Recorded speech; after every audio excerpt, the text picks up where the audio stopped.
বিপদ দুঃখ কষ্ট যার নসিবে আছে জীবনে আছে শুকরিয়া করেন শুকরিয়া করেন শুকরিয়া করেন। কেন জানেন? সুখের সময় রবের কথা মনে থাকে না, মনে পড়ে না। কষ্ট বিপদ রোগ আসলে রবের কথা বারবার মনে হয়। সেজন্য প্রেমিক বলে ওই কষ্টটাই আমার জন্য নিয়ামত, যে কষ্টের কারণে আমি আমার রবকে স্মরণ করতে পারি। সুবহানাল্লাহ। ওই বিপদটাই আমার জন্য আমি নিয়ামত মনে করি, যে বিপদটার কারণে আমার অন্তরে অনুভূতি জেগেছে 2 রাকাত শুকরিয়ার নামাজ পড়ার জন্য, রবের দরবারে সিজদা দেওয়ার জন্য। ওই কষ্টটাও নিয়ামত আমার জন্য, ওই দুঃখটাও নিয়ামত, ওই অসুস্থতাও নিয়ামত।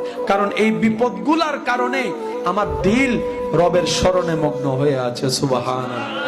আর হাজার বিপদের মধ্যে সবর হচ্ছে এমন একটা খুঁটি, এমন একটা গাছ, এমন একটা শক্তি। এই সবর ধৈর্য সহ্য যে করার মতো করতে জানবে, বিশ্বাস করেন ভাই, হারানোর চাইতে 10 ডবল বেশি পাবেন। এটাই আপনার রবের ওয়াদা। রব কারো হক কখনো নষ্ট করে? শেষ ভালো যার সব ভালো তার। রব্বুল আলামিন কারো হক কখনো নষ্ট করে? রব এবং নবী কারো কিছু বাকিও রাখে না।